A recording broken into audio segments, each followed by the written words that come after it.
Hi, this is Trinesha Cottrell, and today I wanted to talk about I'm tired. I'm tired. And I know you're probably thinking, like, what in the world is making her do a video called I'm tired? I know. I say that sometimes in the intro, and you're probably like, are you going to say something different? Maybe next time. But this time, I wanted to talk about being tired because I was listening to a sermon earlier today, much like every day. And as I'm listening to this sermon, the pastor, he preaches this message called I'm not tired. But as he goes through this and he starts to divulge certain information and elaborate on this topic, it starts to make me really start to ponder on my thoughts. It really made me take a moment and do some self-reflection. As I listened to the pastor preach and I heard everything that he said and the scriptures that he read, and one of the scriptures that he talked about was it was about the guy who whose name meant pain.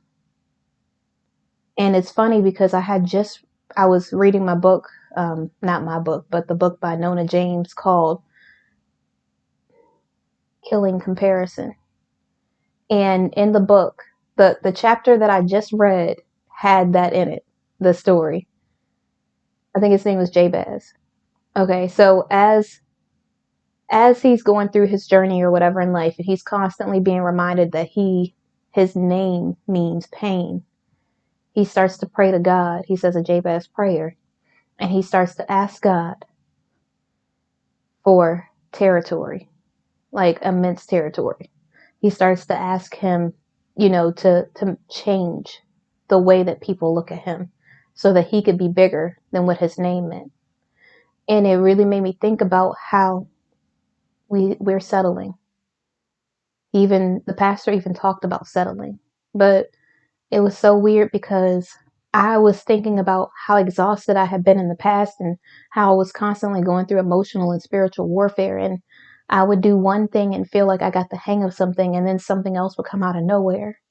But I asked for this. I did. I said, God, I don't care what it is that you have to throw at me, make me stronger. Because I know that the breaking that has to take place is breaking off things on me that need to go. They can no longer serve a purpose in my life. I can't just constantly be this weak person. I don't mind being meek because that shows growth, that shows responsibility and maturity. But I never want to be perceived as a weak person. Even though I'm the weaker vessel, even though I have moments of weakness, I don't want that to be my all, you know? And so as the pastor preached, sorry, I have to do that because I'm still having some kind of nasal thing going on. I don't know if it's the weather or what, but I'm just like, come on. Thank you, Jesus, that I can smell. That's all I got to say. Like, just go ahead and negate that almost complaining thing that I just did. And we're just going to say, I'm gracious for the fact that I can smell, because some people can't smell anything. I mean, I get to smell all the flavors. I get to smell the fresh air. Like, I can smell my perfume. I can smell, like my minty breath. Like, this is how serious I am when I get on these videos. Like, nobody, sorry, I put it close to the speaker too. Nobody, nobody can smell my breath on this video, but why did I eat a mint before I came on this video? Like, people are gonna like smell me talking. Like, they're gonna be like, oh, that's a nice flavor. What scent is that? Like winter fresh? Or mint, like it's some kind of mint flavor, spearmint, something like that. Like, nobody's gonna know, but I know. So that's why it matters. But anyways, but anyways, the point is I need to be grateful. I do not need to be sitting here complaining when I have everything that I need in my life. It's so easy. It's so, the adversary makes it so easy to just feel like you don't want to appreciate your life. He makes it so easy to feel like things aren't the way that they seem. Like you're not going to be blessed, or you're not immensely blessed. Every time that we wake up is a blessing. Every time that we can taste, smell, hear, see, and that's not for everybody. Every time that we get to move our fingers, we get to see our family members and friends. Every time that we get to look at the air, or we get to experience a shelter or a place that we get to call home. Every time we get to eat food, even if it's not the food that we like, every time that we have a meal to eat when some people have to starve is a blessing. Every time I get to wake up and thank God is a blessing, because not a lot of people got that opportunity. Every time my blood's functioning right and the organs are doing the things that they need to do and my limbs are performing the way that God intended them to, it's a blessing. And so it's so easy to complain and say that you're not grateful for something that God blessed you with. But if we spend time complaining about the things that we don't have, how are we going to ever appreciate the things that we do have? You know? And I'm saying this and I need to be real, because I had a day. Oof, I had a day. Today it was great. I was blessed. I was grateful for all the things that I did. I had someone was rude to me, and they didn't do it because they were trying to treat me a certain type of way. They did it because they are under a lot of pressure. So whenever you're under a lot of pressure, sometimes it either shows who you truly are or it makes you seem like you're something that you're not. And so earlier today, I felt so stressed out. I really did. And I like to pretend like I just didn't allow anything to get to me, and it just didn't matter at all. Like, I understood that the person was under pressure, but the way that I felt from their reaction did not feel good at all. Like, it literally made me sick to my stomach. Like, I know it's crazy, but like, literally right here, it just felt like, and then on my shoulders, like a bunch of tension. And I'm just like, this is not the right month to be a good steward of my finances and not do a massage. Like, I might have to, because I'm really trying to be good about stewarding my finances. Like, you don't understand. I'm not trying to go nowhere. I'm about to start doing my own nails. Like, it's about to be serious. And I know you're probably thinking, don't do your own nails. And the reason why I started doing like acrylic is because I do a lot of typing and stuff with my hands, and my nail polish would chip all the time. So in order for my nails to look professional and be well put together, I started doing acrylic and gel because it lasts so much longer. And then I don't have to worry about doing stuff with it. And then when I take pictures, like, there's not a chip on my nails or anything else. Or if I'm doing like a video, or if I do a Zoom, or I'm doing like my group thing that I do every month, then I don't have to worry about the video like being like this, because I don't want people to see my fingers or something, you know? So I really, I'm not like tooting my own horn or anything like that, but I'm good with nails. Like, I'm good at doing the cuticles, doing the cuts. I'm good at like buffing my nails and shaping them. The only thing that is going to be difficult is probably like, because when I take this acrylic off, my nails are going to be so weak. So they're going to look good. And then most of them will probably break until it grows all the way out. So even when I paint my nails, whatever else it is that I'm doing, I don't want to do press-ons because I see a lot of other women do them, and then the nails always constantly popping off. And that's why I like doing the acrylic thing, because I don't have to worry about that. What I'm going to do is, I know you're probably thinking, what? You could do this yourself? I can. But the only thing is, and one good thing is I'll have the color already. So if my nails chip, I can just go back over it, redo the finger or whatever else I got to do, you know. But the thing that sucks about, and I say sucks, but the thing that sucks about me doing my own nails is when I buff them and I put gel on them, when I go to wash my hair, the conditioner and oils from my hair releases like the outside layer, like the edges of the gel polish. So they end up peeling on the outside. Then I have to take them off and do them again. So when I do my nails, what I'm going to have to do is do them after I wash and condition my hair. And then they should be fine. And then every 2 weeks, I'll just go back in and, you know, buff and clean and do the oil on the cuticle thing and, you know, do the UV light thing. And then I'm going to probably do some designs like I used to back in the day. I would do like cheetah print. I would do sunsets. I would do, and I just did this for fun because I always like drew for fun and stuff like that. So I would just draw like little things on my nails or do like different prints or do lines or whatever else. And one year I did like the little balls for Christmas with a little hook. So I did that. But it's not like I'm good at doing my nails. Like it suffices, you know. It's not like I'm like amazing. Like I'm this, you know, supreme, extremely good artist or anything like that. I just do well enough to where it's like, oh, okay, you know, that looks good. Not like oh snap, I'm about to start doing this as a career. Like it's not that good.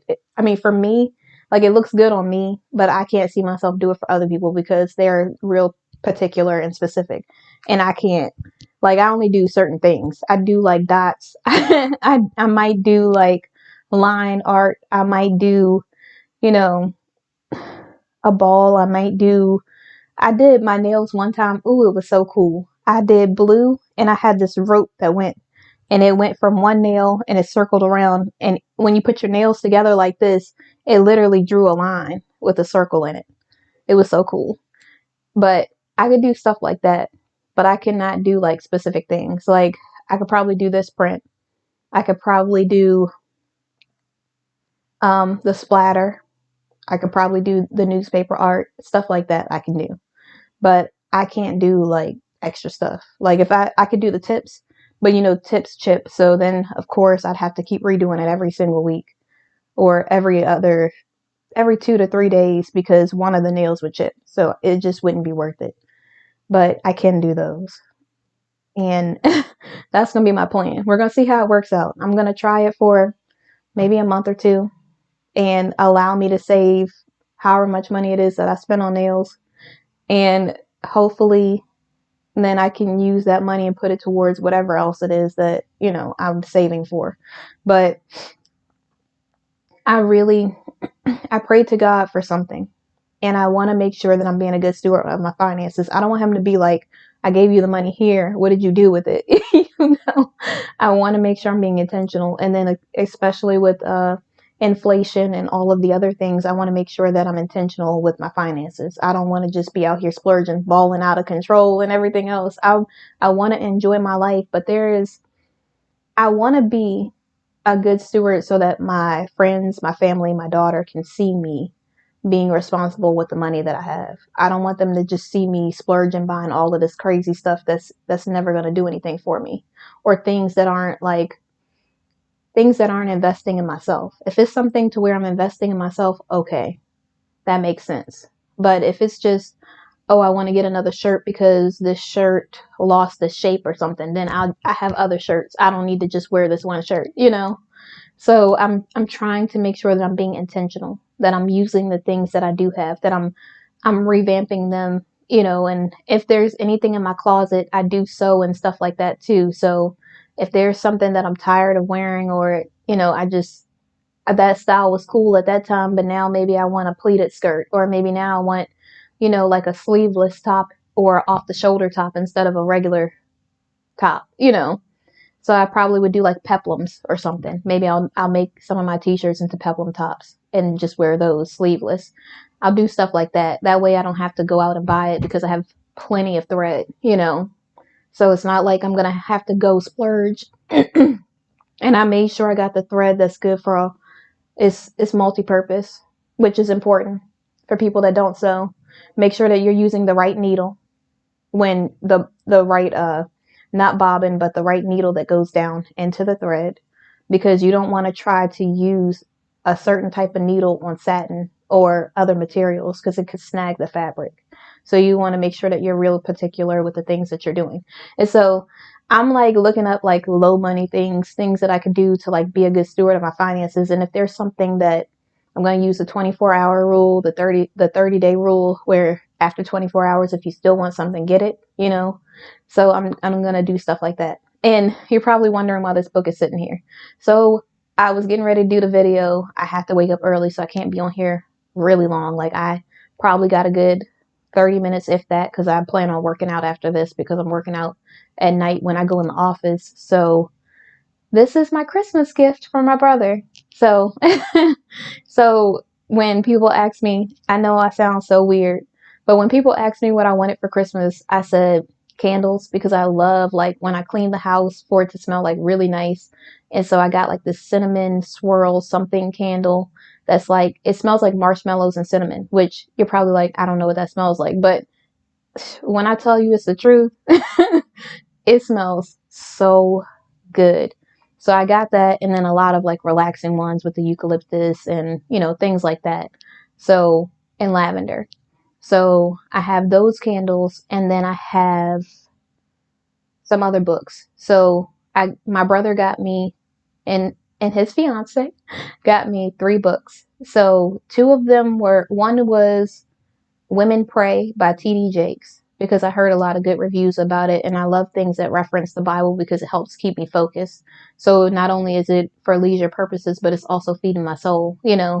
So I got that one. Then I got Found, and it's by my favorite author in the entire world. Like I really love her book so much. Her name is Anne Fraser.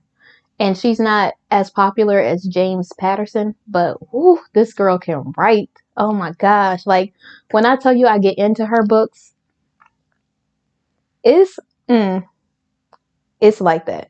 And then the third book is 8 Rules of Love by Jay Shetty. So everybody probably knows who Jay Shetty is because he's like super huge and everything else. And I'm not trying to just shout him out because it's going to be linked and stuff like that. I'm saying it because the book is right here and it just arrived today. And I'm so excited to read it. Like, I can't wait. But I haven't read the other books either. And I know you're probably thinking, well, it's February. Why haven't you read them? Because people know that I love to read. So I have so many books. It's crazy. But the thing is, I have a list of the books that I want to read at a specific time. So if I read a certain amount of books and then I'm doing like this course for fun where I have to read a book. I know you're probably thinking, why are you doing a course where you got to read a book? Don't worry. It's 3 books that I have to read for the class that I'm taking for fun. And one of the books is How to Win Friends and Influence People by Dale Carnegie. That is so good. I love that book. I actually read it at the beginning of last year. So I guess it's like every new year I'm going to read this book. I don't know, but but I have to read that again. And I do remember some of the things from it, but there are some real valid points about, how to be as a person and how you can really influence people because sometimes people are difficult.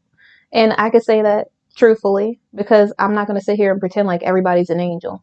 Everybody has different personalities, and you learning how to correspond with them, you learning how to deal with different types of personalities makes you into a better person because you can only control what you do. But if you do things with the best intentions, sometimes it brings out the best in other people as well. So that's why I think that's a really great book to just pick up. Even if if you're not a reader, do the audiobook. I have both. So my plan is doing audio in the car, reading the book when I'm home. I know it sounds crazy, and then sometimes I let it play on a loop, while I'm doing other things, I just let it play. And it's so funny because in the book, it talked about, Confucius. And if you don't know who that is, look it up. But, but anyways, a great philosopher. And so he always tells like these great analogies and he's really, really well educated and things like that. So whenever he talks about something, I'm just like, uh-oh, it's about to be like that. And you know what? I almost was about to say Aristotle for some reason. But anyways, so Confucius says this saying, I know, I sound probably not cool right now, but I'm going to do probably a good 10 minutes and then I got to go because I really do I got to do that and work out. So I got to make sure I get those things done. But so Confucius says this quote, and it says, don't be focused on your neighbor's doorstep being dirty when you haven't even, and it's talking about snow. So it's saying it snowed, and don't be so focused on your neighbor's doorstep being dirty that you don't shovel your own doorstep or your own driveway. And I was like, it reminded me of the Bible when it says, don't worry about the speck in someone else's eye until you look at yours. I think that stands true in both of those scenarios because sometimes we focus so much on what other people are doing that we forget about ourselves. We forget, like, it's so easy to judge somebody and be like, oh, why is she wearing that? Remember the time you used to wear stuff like that? Okay, stop judging. But no, seriously, like we spend so much time focused on what someone else could be doing better that we don't even focus on what we can do better. If we stop focusing on other people and focus on ourselves, we'd be good. Like, people are always going to have something that they could fix, just like we have something that we could always fix. So instead of using that time and wasting it on somebody who's not going to listen to you anyways, I mean, some people will, but you know what I mean? Like, just focus on bettering you. You being better sometimes helps other people be better. Sometimes it helps because you're setting an example for other people. Today, man, I had a great day, and then I had one encounter that was just like, you know, but I talked to one of my family members about like the situation, and they were like, "You're stressing out," and I was like, "I'm not stressed. I want to make sure that I'm good." Like, I know it so doesn't sound like me, and it doesn't. This is what I don't like about the scenario that I'm in. It makes me into somebody that I'm not. And I know you're probably thinking, well, in stressful situations, sometimes it makes you who you are. No, I am not this person. I don't like being aggressive. I don't like being overly assertive. I just like being calm, cool, and just, I just like being me. I just want to be joy and peace in my life. I don't want all the extra stuff. I don't want that in my life. Like, I don't like that. I don't like when I have to be overly assertive. I don't mind standing up for myself, but I don't ever want to be that type of person. I want to show people the Christ in me, and how can I do that if I'm being aggressive? Or how can I do that if I'm being overly assertive? Or how can I do that if I'm being somebody that I'm not? No one will ever get to know the person that I really am if I have to pretend to be somebody else. And it really does, it changes you.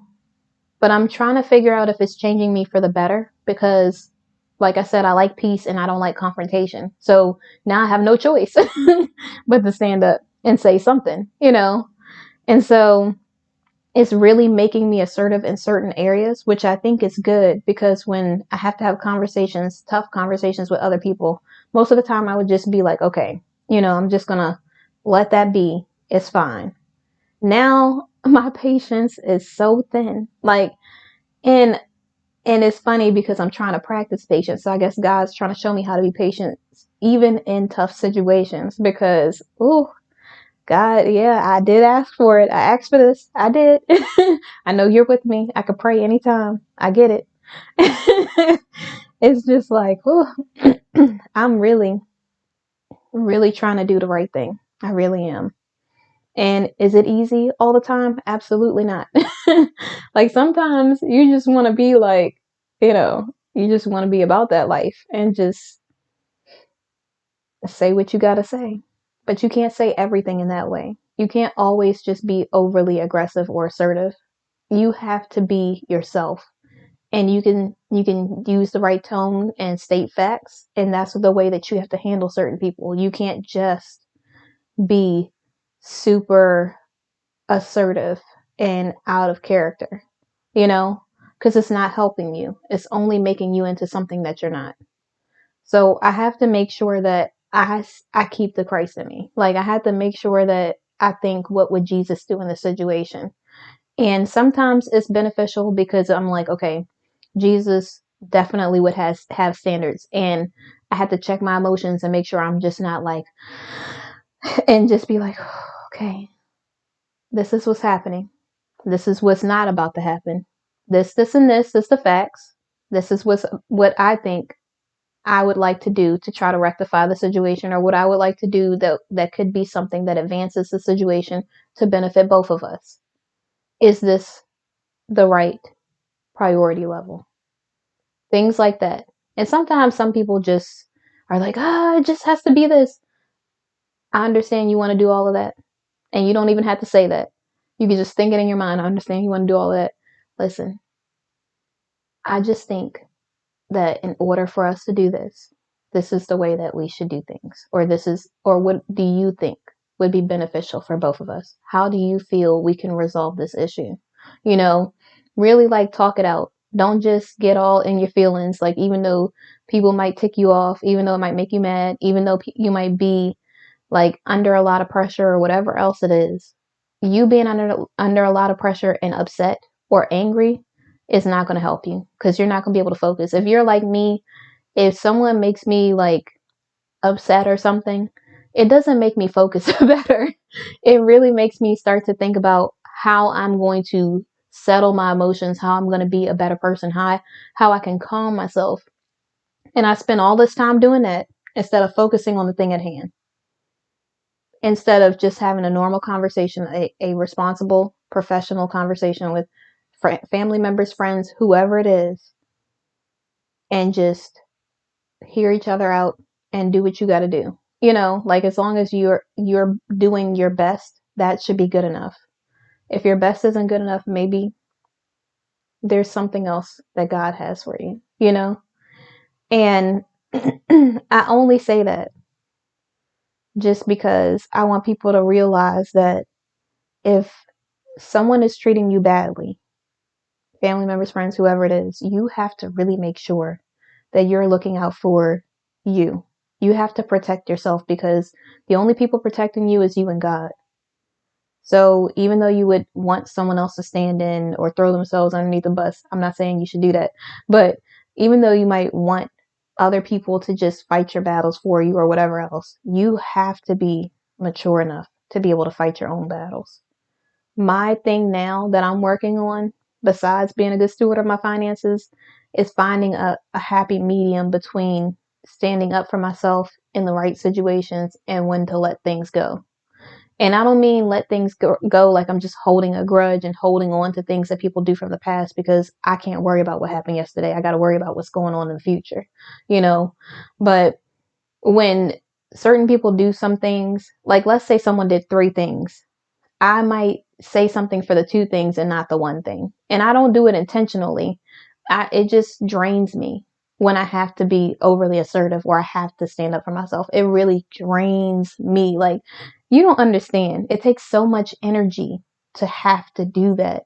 And I don't think people understand that. People probably think, oh, it's no big deal. Oh, it's fine, you know, whatever else. But it's difficult. It's so hard for me because I really like being calm. I really just want to have peace. You know, I really just want to be in a peaceful environment everywhere. And I know not everything's going to go my way, and I do have to learn how to deal with those situations as well. But I don't like being like that. I don't want to live like that, you know. I want to have a life of peace and joy. And I know there will be trials and tribulations. I'm not just saying it's going to be 1, 2, 3 easy street for the rest of my life, driving down the road with sunsets and 70-degree weather and the wind's blowing. Like, no, I'm not saying that's going to happen. I'm just saying that I just don't want to have things that could be changed be hectic or have a lot of tension or cloud your life for no reason. It's not helping anyone. So why even behave like that? Doesn't make any sense. To me, it never made any sense to do that. Like, I'm not saying I've always been this peaceful person. I was a hot mess.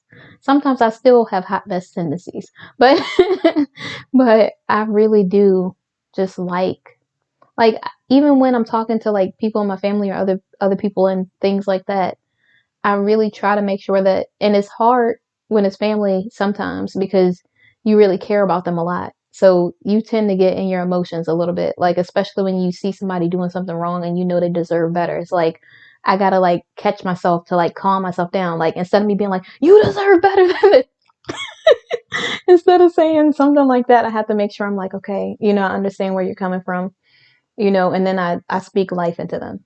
I have to like really intentionally catch myself because I want to be emotional. Like, I don't want them to get hurt, you know, I don't want them to fall for this. I don't want them to just settle for this. I want them to do so much more than that. Like, but I can't live their life for them. You know, I can only just be me and do what I do on my end. Like, whether it's being a listening ear or helping or whatever else. That's the only thing I can do. I can't make someone take 2 steps forward and walk to the right. Like, they're going to be on their own path. I can't walk their journey for them. No matter what I do. All I can do is pray for them and listen and then help if God says that this is where I need to be. I say that because sometimes when it comes to friends and family or People that are close to you, you want to always help them, but it's not always for you to help them. Sometimes that's the lesson that they need. Sometimes they're going through this thing because God's using that to build their testimony. And when you step in, you are stunting their growth. And I don't ever want to be in the way of God and somebody else just because I like to help. So, so what I was going to say is from the beginning, let's go on back. So the pastor, as he was preaching, he talked about how Satan comes to steal, kill, and destroy. And when he said this, I was like, oh my gosh, that is so true. He said sometimes Satan doesn't have to steal, kill, and destroy. He will just distract you and make you settle. I said, oh my gosh. I literally was like, what? Oh my gosh. Like, you ever get like something happened to you and you realize you got played and then you didn't realize until later and then you're like, oh my gosh, are you serious? That's what was happening the whole time? And then you hit the Mrs. Doubtfire the whole time? Like, seriously. And I think it's so true because think about it. And I know I talked about drifting, but think about how you settling does the adversary doesn't even have to destroy what's going on, because if you're settling, you're not going to be at your full potential anyways. He doesn't have to kill what it is, because if that thing's alive, it will allow you to stay distracted and settle for less than what you deserve. He doesn't have to destroy it because you're never going to be in his way. I know. That's how I felt too when I heard it. I was like, oh my gosh, that's so true.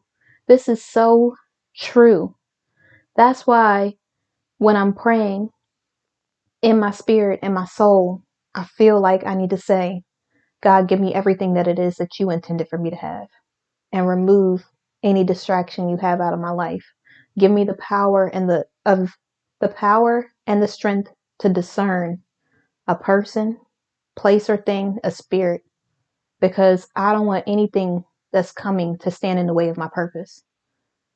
And I would say that, and I didn't even think about it this way, but it's so true, because the pastor said the devil will wear you out.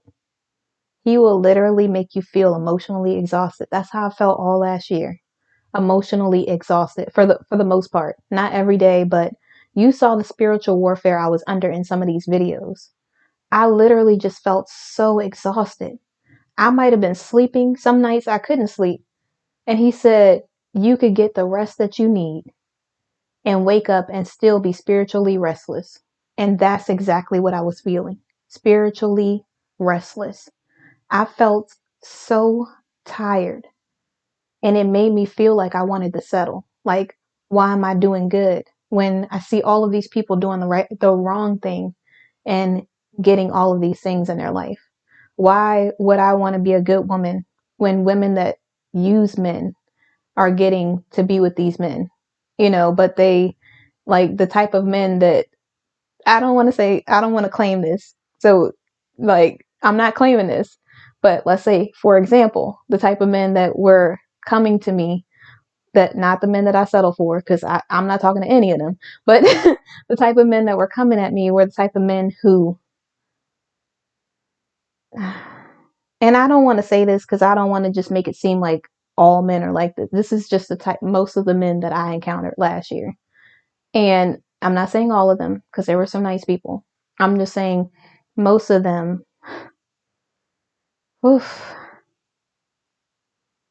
they were not the right person for me at all. We were not a good fit at all. We weren't even thinking the same way. Like, I was God, God, God, and they were like, I kind of, there might or might not be a God. I was just like, okay, this isn't gonna work out. Like, God is my everything. I don't know about that. Like, I don't know. I'm not trying to bring that type of spirit into my life. Like, because if God's not there fighting your battles, fighting away the spirits that are trying to get to you, the attacks that Satan's trying to get to you, like, I might get caught in the crosshairs because you're not spiritually geared up. I can't have that level of unprotection on my life. You know what I'm saying? So it just it just wasn't gonna happen, you know? And so mm, mm, mm, mm. it oof. There was times I was just like, I just need to settle for one of these people. Like, I don't know. And it wasn't everybody was just non-religious or something like that. It was just, you know, it just wasn't a good fit. And I really felt so exhausted. Like, okay, God, this is what you're saying that I should have in my life, what I should be doing. Am I not ready? Do I still need to heal? I did pray and say, God, get rid of all the people who are not for me, because I do not want to waste my time. And God definitely let me know, like day one, week one. So nobody made it that long. Thank God. Because I did not want to be heartbroken a year later talking about something I didn't know. Like, you really, because sometimes we just tend to overlook red flags because we want to settle for something else. And I didn't get to that point, thank God. But there was moments I was just like, I don't know if I could be this strong, God. Like, like I was like, oh, and then God blocked everything, man. There was like one person who almost made it through. Eh, that shouldn't have made it through. Let's just put it that way. This other person shouldn't have made it through anyways. But this one person almost made it through, and they slipped up and they did something totally out of character that was not good at all. And I was just like, thank you, Jesus. Oh my gosh. Ooh, if I would have found this out a year later. Oh my gosh. Thank you, God. Like, sometimes you just got to thank God for blocking the things that's not for you.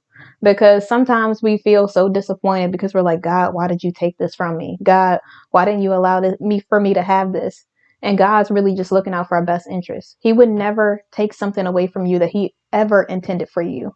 And when something's God, you can't stop it. There's nothing the hottest woman in the world could do to stop, your relationship. There's nothing that the hottest man in the world can do to stop your relationship. There's nothing that the best paying job that wants you to move like hundreds of thousands of miles away. I don't even know if that's like, yeah. And then just to keep distance so that you guys can't, it doesn't matter what the world or the enemy tries to throw at what God put in place. Nothing will ever destroy what's for you. Nothing will ever destroy what God intended for your life. So you could like complain and fuss and fight and just not understand why this person isn't talking to you anymore, why you don't have this friend anymore, or why you can't be at this job, or why this guy doesn't like you, or a girl doesn't like you, or whatever else. But if that person was supposed to be a part of your life, there's nothing that anybody could have ever done to stop that person from being with you, from getting to you. If they want you, they're going to do what it takes to get you. They're not just going to throw in the towel because they feel like you're not worth it. They're going to know. And sometimes we forget that.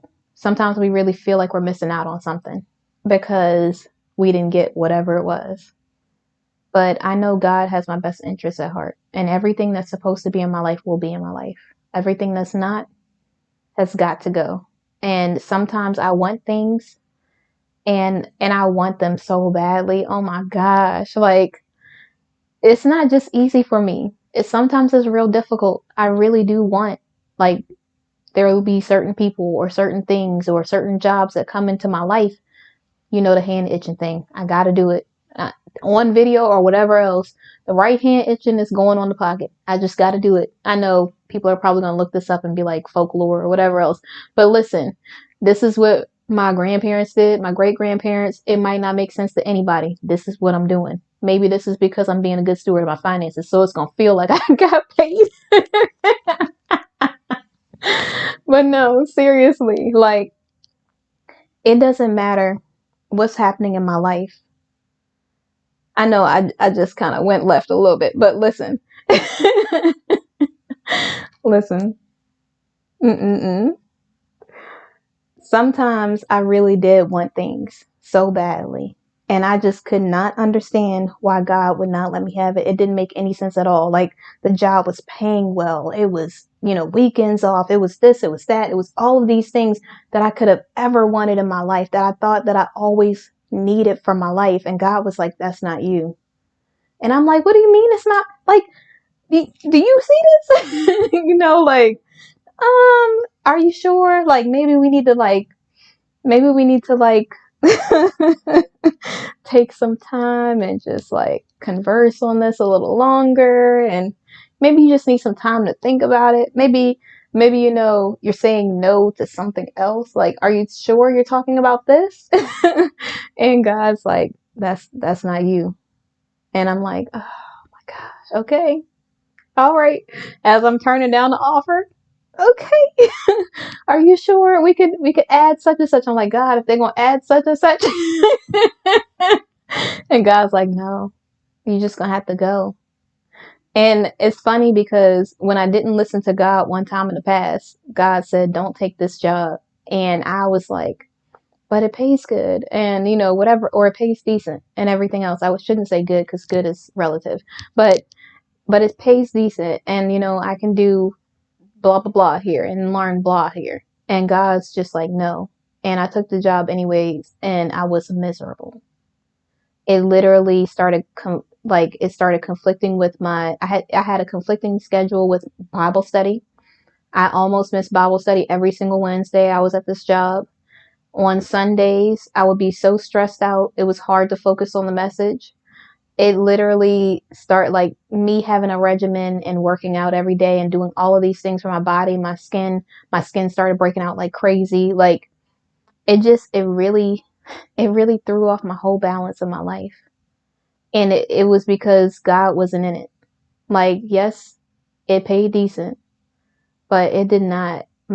Some things your soul just can't be sacrificed for. Like, my mind, body, and soul cannot be sacrificed for $1. It can't.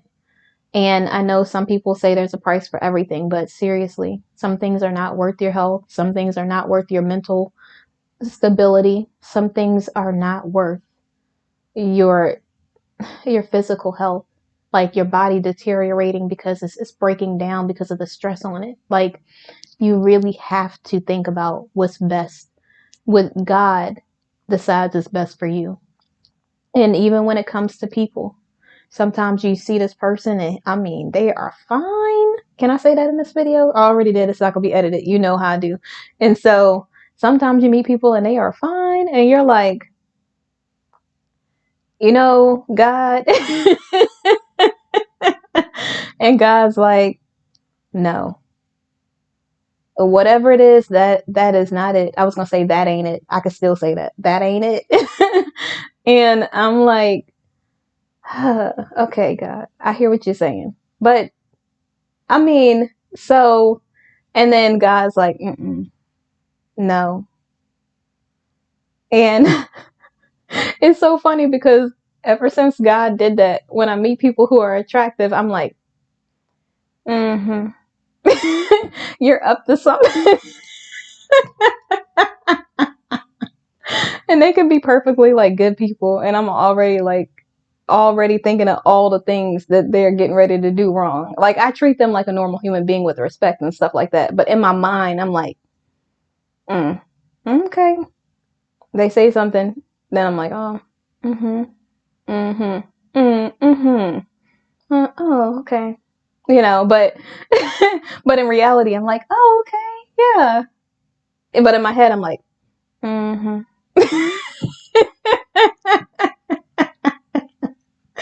But yeah, I gotta listen to God though. Like, my gut and God is what guides me through life. And I didn't intentionally do those 3 G's. It just happened. Gut, God, and guiding through life. I don't know why that happened, but it did. And so when it comes to your life, you really do have to stay focused on God. Like, there was this one pastor and he was saying, seek God and all his righteousness and all will be given unto you. And that's probably why you heard me say it in every single video, because he's like, that's the only thing you got to remember for the rest of your life.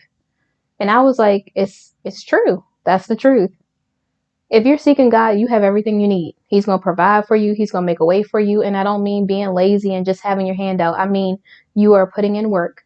God sees that you are being faithful and putting in work, and he is blessing you for it. That's what I mean. As long as you're constantly seeking God, he provides all of your needs. There's nothing that you could ever want for. There's nothing that I could ever want for in my life. I have everything that I need. Like, oh, if I had known, no, I'm not gonna say that.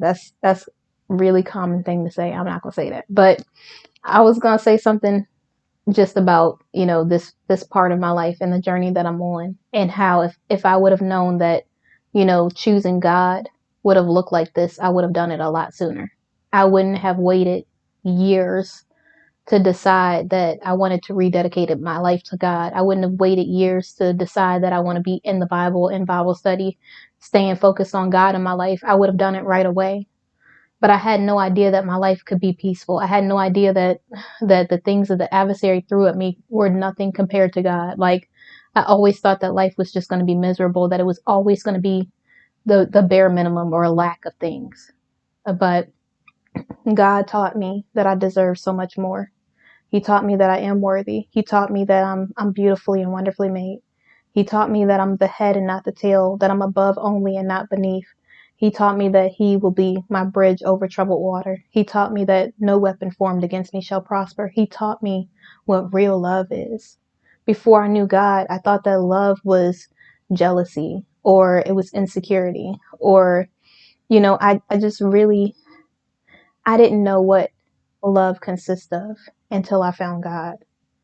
And I know you're probably thinking, well, you're a mother. Don't you love your daughter? Yes, but that's agape love is totally different than motherly love or anything else that you could ever experience. And I could say this and you can judge me or whatever else, but I don't even feel like I was being the right type of love as a parent before I found God, because then I knew what love really feels like. It doesn't just feel like temporary or something that is like a, well, you get this, so let me go ahead and give you, like, it's serving someone else. It's being patient and kind and loving no matter what. It's understanding. It's listening to what somebody else has to say and not just always having to be right. It's not just keeping records of wrongs. And it's so important to not do that, because if you have this long grocery list of all the things that somebody else did wrong in your life, you're never going to see the change in them. You're never going to see when they change or how they change, because you're going to be so focused on the person they used to be. You have to be that type of love for somebody else. And I mean that like family, friends, romantic, whatever it is. Like me being a parent, I can't think about the one time that my daughter did something wrong. I have to be forgiving. I have to not keep a record of those things, because it's not going to give her a chance to grow if I'm constantly keeping a tally of all the mistakes that she's made in life when she's a human being. And of course she's going to make mistakes. You know, I have to make sure that I'm not doing that with family members and friends, because just because something happened when I was younger, or just because something happened, like maybe they said something rude or whatever else a long time ago, does not mean that's the person that they are now. They could have had a bad day. Something else could have happened. I don't know, but I can't hold that against that person. Now, am I going to be a punching bag for somebody? Absolutely not. I'm not going to be a doormat or a punching bag. But I also don't want to be the type of person who just holds on to that type of hostility, that type of negativity or resentment or anger. I want to make sure that I am the type of love that God would have me be, and that's a forgiving person. I have to be able to forgive others, because by the same amount that I'm judging someone else is judging me. So if I can't forgive someone for something they did before I rededicated my life to God, somebody might think of all those things that I did wrong and be like, well, she's this. I'm not even that. I'm nowhere near that person anymore. I'm not that person anymore. I don't want to be that person ever again for the rest of my life. And so if I want people to look at me that way, then I'm going to have to look at people that way as well. And so when God decides to send the person that he decides to be a part of my life, I don't want to be worried about the one thing they didn't do. I want to worry about who they are at their core. And not worry. I just want to be forgiving and understanding, compassionate, and have standards and boundaries, healthy boundaries and standards for myself, so that I can respect myself, so that way I can treat that person with the respect that they deserve, and not just like the one mistake that they made or the one thing that they did wrong, because it's so easy to look at what someone does wrong, but it takes real growth to look at the true character or the changing of someone else, or when someone really is trying in their life, you know. So, in conclusion, oh my gosh, I've been on here that long. I literally had 30 minutes. Now I'm going to have to do a quick 20-minute workout instead of 30 because that cuts that down. Then I'm going to have to, yeah, I think I could do this. I don't know.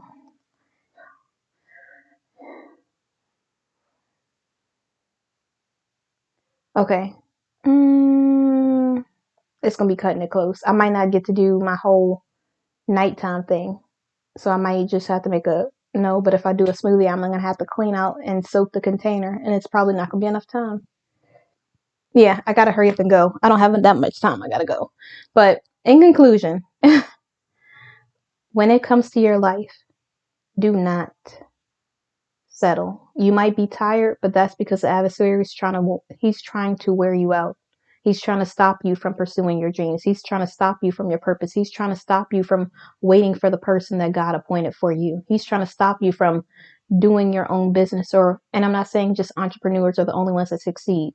I'm just saying that sometimes we focus on one job or entrepreneurship or whatever it is, and we miss the blessings that God's trying to give us. And the job might not look like everybody else's. It will look like what God appointed for you. So you have to really make sure that you are geared up and ready for war. Whenever you feel a little weak, pray to God, because that weak thing could become something that weakens you. You don't ever want something small to turn into a big issue later on. So pray to the God in the beginning so he could be there helping you fight these battles. You don't have to go at it alone. When you feel worn out, when you feel tired, call out to him. When you need some extra juice, like you need that, like really just stay in your Bible, stay prayed up, call like your prayer circle, whoever it is that you got to call to put a healing on your soul, like on your spirit, to allow you to be lifted up so that you could be focused on the right things. You don't need that person that's going to say, oh yeah, go tell that person off. Like, I'm not trying to be like that in my life. I know it might feel good temporarily, but it's not going to satisfy me in the long run. I want to be about that life. Like, I'm trying to be a lady. I'm trying to be Christ-like. And I don't mean being a doormat. I mean, I'm going to stand up for myself, but I'm going to do it in a respectful way with facts. I'm not going to do it to be nasty. I want to be the person that God intended for me to be in my life. Nothing more, nothing less, you know? And so I hope that when you're struggling in life, when you're going through things, that you turn to God. It's easy to call that friend who's going to hype you up. It's easy to call all those people who are not going to make the situation better. But if you have a strong couple people who will help lift you up, you got a prayer circle, you got God. Turn to God. Turn to God first, and God will guide you the rest of the way. You don't have to worry about what anybody else is going to do, because no weapon formed against you shall prosper. You don't have to worry about what people are saying, because people are going to talk anyways. At least know who you are, so that regardless of what they're saying, you are sure of yourself. You are confident in who you are, who God created you to be. You're never going to be perfect, but you will always be intentional. And that's the type of life that God wants you to live.